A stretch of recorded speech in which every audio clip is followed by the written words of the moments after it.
ओम नारायण नारायण नारायण नारायण। सब मित्रों को राम राम। दोस्तों कैसे हैं आप सब। दोस्तों आज हम इस वीडियो में बात करने वाले हैं दिव्यास्त्रों के बारे में।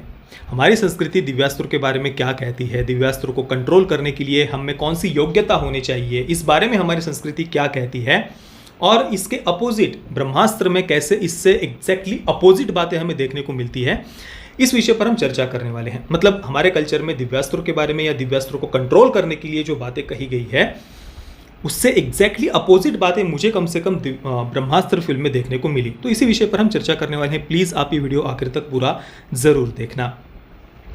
देखिए, जब से ब्रह्मास्त्र फिल्म का प्रमोशन शुरू हुआ है, लगभग 2 महीने हो गए होंगे, और तब से मैं देख रहा हूँ कि इस फिल्म को प्रमोट करने के लिए बार बार लगातार सनातन संस्कृति और हिंदू संस्कृति इन जैसे शब्दों की आड़ में छुपने का प्रयास किया गया। अयान मुखर्जी की भी मैंने कुछ वीडियोस देखे जिसमें वो बड़ा देवी देवताओं के फ़ोटो वगैरह हमें दिख रहे हैं, और बचपन से कैसे वे सनातन संस्कृति से जुड़े हुए हैं, कल्चर का अध्ययन, शास्त्रों का अध्ययन वगैरह कैसे किया हुआ है वगैरह, वो सब बातें वहाँ पर कह रहे हैं। इसके अलावा रणबीर कपूर का भी एक वीडियो मैंने देखा, अमेरिकन ऑडियंस के लिए बनाया गया, जिसमें वो एंशिएंट इंडिया वगैरह, प्राचीन भारत की संस्कृति को कैसे ग्लोबल लेवल तक पहुँचाना चाहते हैं, ये सब बातें वहाँ पर की गई है। कुल मिलाकर इस फिल्म को प्रमोट करने के लिए एंशिएंट इंडिया, एंशिएंट विजडम, भारतीय संस्कृति, इंडियन कल्चर, सनातन संस्कृति, हिंदू संस्कृति, रूट्स, इन जैसे शब्दों का बार बार लगातार प्रयोग किया गया। हालांकि कल जब मैंने फिल्म देखी तो दूर दूर तक भी कहीं पर वो एंशिएंट विजडम मुझे दिखाई नहीं दिया।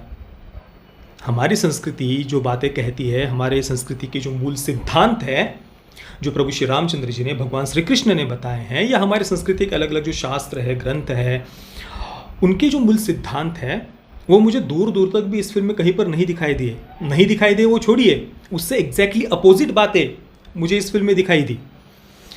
मतलब जिन बातों को बता कर ऑडियंस को थिएटर तक लाया गया, वो बातें तो फिल्म में थी ही नहीं, उल्टा उससे उल्टी बातें, उससे बिल्कुल विपरीत बातें, उससे बिल्कुल अपोजिट बातें फिल्म में मुझे कम से कम दिखाई दी।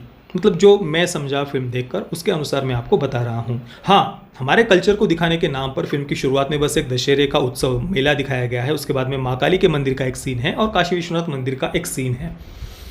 हालांकि उन सीन्स में भी रणबीर कपूर और आलिया भट्ट को वहाँ पर काशी विश्वनाथ मंदिर में पूजा वगैरह करते हुए देखना वो बड़ा ही, मतलब वो कुछ बहुत फेक लग रहा था कुल मिलाकर। जिस प्रकार से मैंने रिव्यू में भी कहा कि आजकल जो तथाकथित सेक्युलर जो राजनेता है, जो इससे पहले हमेशा से सनातन संस्कृति का विरोध करते आए थे, या हमारे रीति रिवाज परंपराओं का मजाक उड़ाते आए थे, या जिनके लिए प्रभु श्री रामचंद्र जी का कोई अस्तित्व ही नहीं था, वे आजकल जो अपने आप को बड़ा जनेऊधारी पंडित वगैरह कहते हैं, ऐसा दिखाने का प्रयास करते हैं, मंदिर मंदिर में जो घूम रहे हैं, वो जितना हमें फेक लगता है ना, बिल्कुल उतना ही फेक वो शुरुआत के 1 2 3 जो सीन्स थे वो लग रहे थे। बहुत ज़्यादा फेक लग रहे थे। और उसके बाद तो पूरी फिल्म में कहीं पर भी वो कल्चर का रिप्रेजेंटेशन मुझे तो दिखाई नहीं दिया। और जो फिल्म का मूल विषय था ब्रह्मास्त्र को लेकर, दिव्य अस्त्रों को लेकर, उनके रिप्रेजेंटेशन में या उनके पीछे जो अध्ययन था उसमें तो कहीं पर भी, अध्ययन तो था ही नहीं, पर जिस प्रकार से उनको दिखाया गया है उसमें भी कहीं पर भी हमारे कल्चर का वो रिप्रेजेंटेशन बिल्कुल भी नहीं था, दूर दूर तक भी नहीं था। अब दिव्य अस्त्रों के बारे में, दिव्य अस्त्रों की प्राप्ति के बारे में, उन्हें कंट्रोल करने के बारे में हमारे शास्त्रीय इतिहास क्या कहता है वो हम देखते हैं। देखिए, महाभारत में जिन्होंने भी महाभारत सीरियल देखी होगी, या थोड़ा बहुत भी कहीं पर महाभारत के बारे में अपने दादी से, नानी से कहानियाँ अगर जिन्होंने सुनी होगी, तो उन्हें ये पता ही होगा। बहुत सारे आप में से मित्रों को ये ऑलरेडी पता ही होगा, पर फिर भी वो कहानी मैं आपको बताना चाहूँगा। अर्जुन को जब दिव्यास्त्रों की प्राप्ति करनी थी, उस समय दिव्यास्त्र की प्राप्ति के लिए अर्जुन ने घोर तपस्या शुरू की थी। पूर्ण रूप से ब्रह्मचर्य का पालन, अपने जिह्वा पर संयम, खान पान में बिल्कुल पूर्ण रूप से संयम, बहुत शुद्ध सात्विक आहार, ब्रह्मचर्य का पालन। और शास्त्रों में वर्णन आता है कि वीरवर अर्जुन उत्तराखंड के पर्वतों को पार करते हुए एक अपूर्व सुंदर वन में जा पहुँचे, और वहाँ पर शांत वातावरण में वे भगवान शंकर की तपस्या करने लगे। एक दिन भगवान शिव जी ने अर्जुन की परीक्षा ली, ये देखने के लिए कि क्या सच में वो त्याग, तपस्या, मन इंद्रियों पर वो जो निग्रह होना चाहिए, संयम होना चाहिए, क्या ये सारी बातें, वो सारे सद्गुण अर्जुन में है कि वो इन दिव्यास्त्रों को प्राप्त कर सके, उनको कंट्रोल कर सके, क्या वो योग्यता अर्जुन के अंदर है या नहीं, ये जानने के लिए भगवान शिव जी ने वहाँ पर अर्जुन की परीक्षा ली। अब परीक्षा कैसे ली, क्या ली, वो काफ़ी लंबी कहानी है, वो मैं यहाँ पर डिटेल में नहीं जाऊँगा।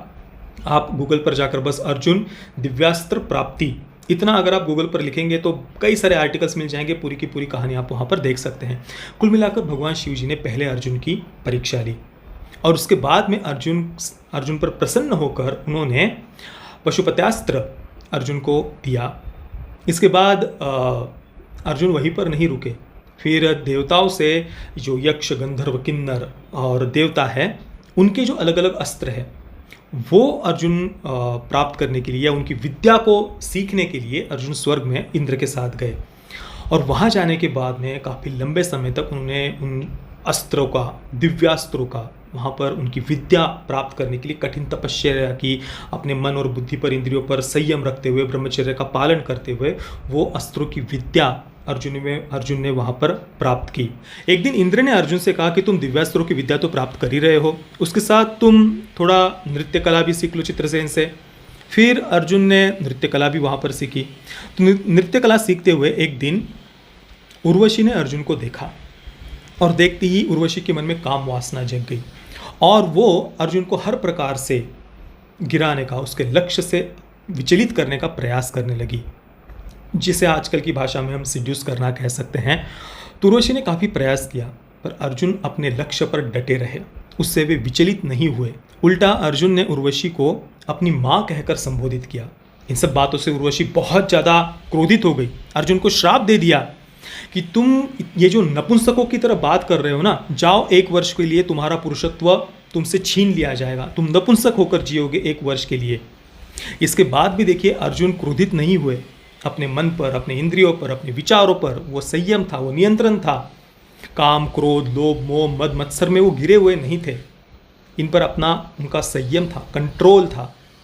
तो वो क्रोधित नहीं हुए, उल्टा उन्होंने उर्वशी को प्रणाम किया और कहा, हे माते, आपका ये श्राप शिरोधार्य है। और ये कहकर अर्जुन वहाँ से चले गए। इंद्र ये देखकर अर्जुन पर बहुत प्रसन्न हुए और कहा कि अर्जुन, तुम सही मायने में सद्गुणों की खान हो। अपने मन, वचन, कर्म से तुमने अपने आप को संयमित किया और दिव्यास्त्रों को धारण करने की सही मायने में तुम योग्य हो दिव्यास्त्रों को धारण करने के लिए। और इसी कारण से उर्वशी ने जो तुम्हें श्राप दिया है वो श्राप तुम्हारे लिए वरदान साबित होगा। और हम जानते हैं कि अज्ञातवास में आगे जाकर वही श्राप अर्जुन के लिए किस प्रकार से एक वरदान सिद्ध हुआ। देखिए, इस छोटी सी कहानी से हमें कितनी सारी बातें सीखने को मिलती है। पहले भगवान शिव जी ने अर्जुन की परीक्षा ली कि अर्जुन पशुपतास्त्र या अन्य दिव्यास्त्रों को धारण करने के योग्य है या नहीं। उसमें वो जो एक बुद्धि की व्यापकता चाहिए, अपने मन और बुद्धि पर, विचारों पर जो एक नियंत्रण चाहिए, अपनी वासनाओं पर, षड रिपुओं पर जो एक नियंत्रण चाहिए, वो अर्जुन में है या नहीं। ये पहले भगवान शिव जी ने अर्जुन की परीक्षा ली। उसी प्रकार की परीक्षा अर्जुन के स्वर्ग में भी हुई और ये सारी योग्यताएं जब उसमें थी तब वो दिव्यास्त्रों को धारण करने के योग्य बना। ये हमारे शास्त्र कहते हैं। केवल यही नहीं, एक और कहानी दिव्यास्त्रों को लेकर आती है। इंद्र का जो वज्र है, इंद्र के जो अस्त्र को वज्र कहते हैं, वो धारण करने के लिए दधीचि ऋषि ने अपनी अस्थियां दान की थी। और उन अस्थियों में भी शक्ति इस कारण से थी क्योंकि उन ऋषि ने वो तपस्या की हुई थी और उस तपस्या के बल पर उनके अस्थियों में वो शक्ति थी। कुल मिलाकर हमारे शास्त्रों में जहाँ पर भी दिव्य अस्त्रों का उल्लेख आता है उसके पीछे कहीं ना कहीं पर तपस्या, संयम, मनोनिग्रह, इंद्रिय निग्रह, अपने मन, वचन, कर्मों से हम अपने आप को संयमित करें, यही बातें हमें हर जगह पर देखने को मिलती है। क्योंकि बड़ी शक्ति को जब हमें कंट्रोल करना होता है तो उसके लिए वो योग्यता भी हम में चाहिए होती है, तभी हम उस शक्ति को धारण भी कर सकते हैं। ये हमारा एंशिएंट विजडम कहता है, ये हमारे प्राचीन भारत की संस्कृति और प्राचीन भारत का ज्ञान कहता है। आप मुझे बताइए, ब्रह्मास्त्र फिल्म में कहीं पर भी ये एंशिएंट विजडम था? ये हमारे भारतीय संस्कृति का ज्ञान कहीं पर भी था?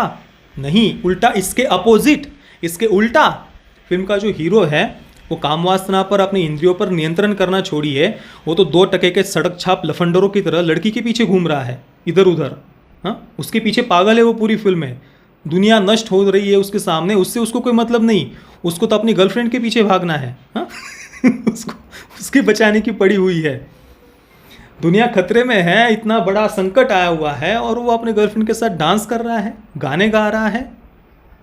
देवा देवा सॉन्ग हो, वहाँ पर भी उसे अपने गर्लफ्रेंड को देखने की पड़ी हुई है सबसे पहले, और वो ऐसे ऐसे ऐसे ऐसे ऐसे ऐसे ऐसे वो देवा देवा सॉन्ग के आप वो कोरियोग्राफी देखिए, इतनी वाहियात कोरियोग्राफी मैंने अपने लाइफ में नहीं देखी भाई।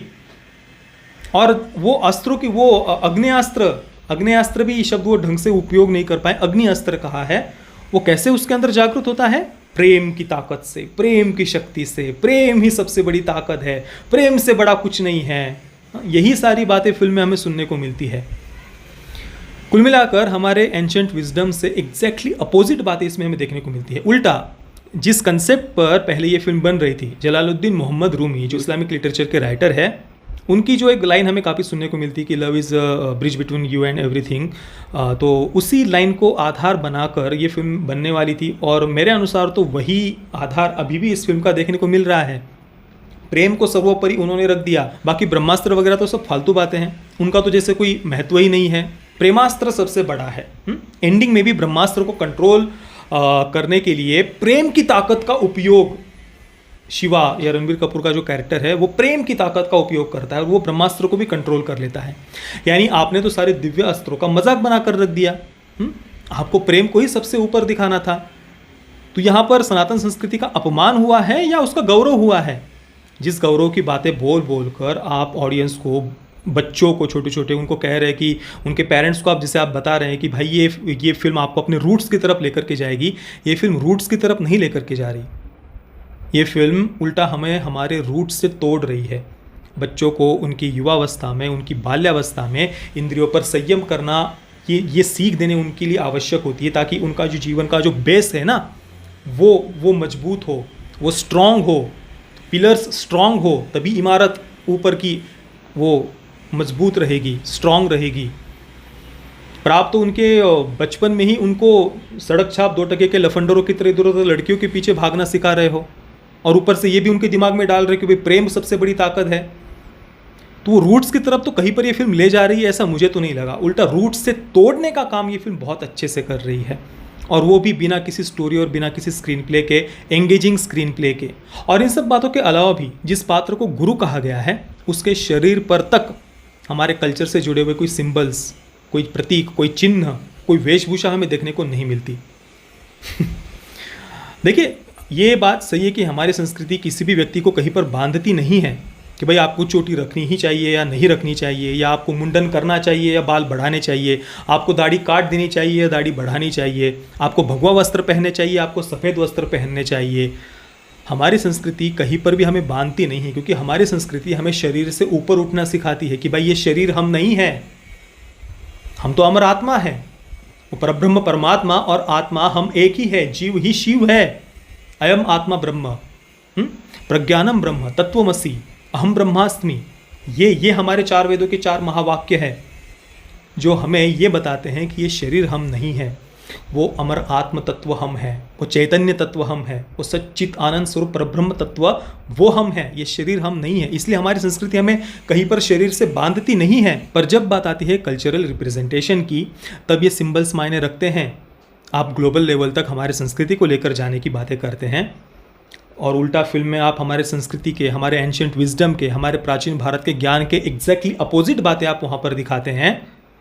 ऊपर से हमारे कल्चर को रिप्रेजेंट करने वाले जो सिंबल्स है वो तक हमें देखने को नहीं मिलते फिल्म में।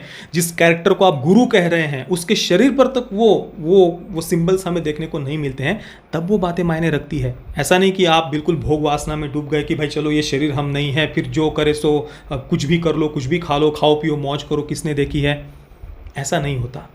ये शरीर हम नहीं है, इसका अर्थ नहीं कि ऐसा कि पूरा शरीर को आप भोग वासना में डुबा दो। इसी कारण से जो ज्ञान मार्ग है ना, जो जिसे अयम आत्मा ब्रह्म या अहम ब्रह्मास्मि जिन बातों को हम कहते हैं, वो मार्ग बहुत ज़्यादा कठोर कहा गया है, या वो काफ़ी भयानक भी हो सकता है।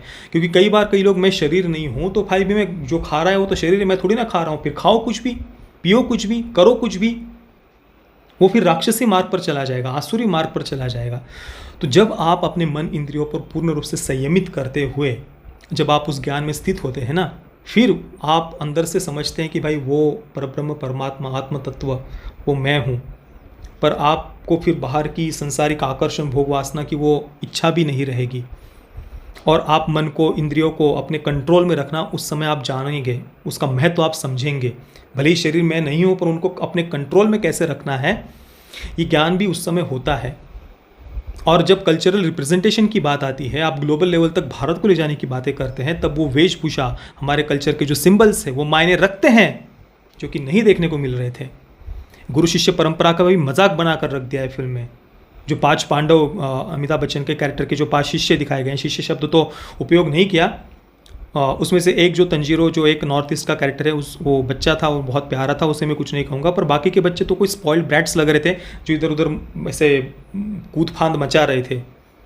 गुरु शिष्य परंपरा का कुछ ना कुछ सम्मान होना चाहिए। जब हम गुरु आश्रम में होते हैं तो कहीं ना कहीं हमारे मन, बुद्धि, इंद्रियों पर संयम होना चाहिए, शालीनता होनी चाहिए। कुछ ना कुछ कहीं पर तो वो दिखती ना, वो बातें जो एंशियंट विजडम की आपने बातें की, कहाँ था वो विजडम? मुझे तो वेस्टर्न विजडम दिख रहा था या रूमी का विजडम दिख रहा था, पर हमारे एंशियंट कल्चर का विजडम तो नहीं दिखा मुझे कहीं पर। तो मेरे अनुसार तो ये एक प्रकार से ऑडियंस को ठगना हुआ, क्योंकि आप बोल कुछ और रहे थे प्रमोट करने के लिए, पर वो बात तो फिल्म में थी ही नहीं। कम से कम यार, दशकों से इस बॉलीवुड ने हमारे कल्चर को कभी रिप्रेजेंट गर्व के साथ तो किया है ही नहीं। पर आज जब एक फिल्म सो कॉल्ड कहा जा रहा था एंशियंट कल्चर को इसमें दिखाया गया है भारत के, और आप उसके एग्जैक्टली अपोजिट बातें दिखा रहे हैं, ये तो ठगना हुआ एक प्रकार से। लोगों की भावनाओं को एक्सप्लॉइट करना हुआ, उनके जेब से पैसे निकालने के लिए। ऐसा मेरा तो कम से कम अनुमान है। पैसों के लिए इतना तो नहीं गिरना चाहिए। बाकी दोस्तों, आपके इस पूरे विषय पर क्या विचार है, मुझे आप नीचे कमेंट में अवश्य बताना। वीडियो देखने के लिए आप सभी मित्रों का बहुत बहुत धन्यवाद। जय श्री राम, वंदे मातरम।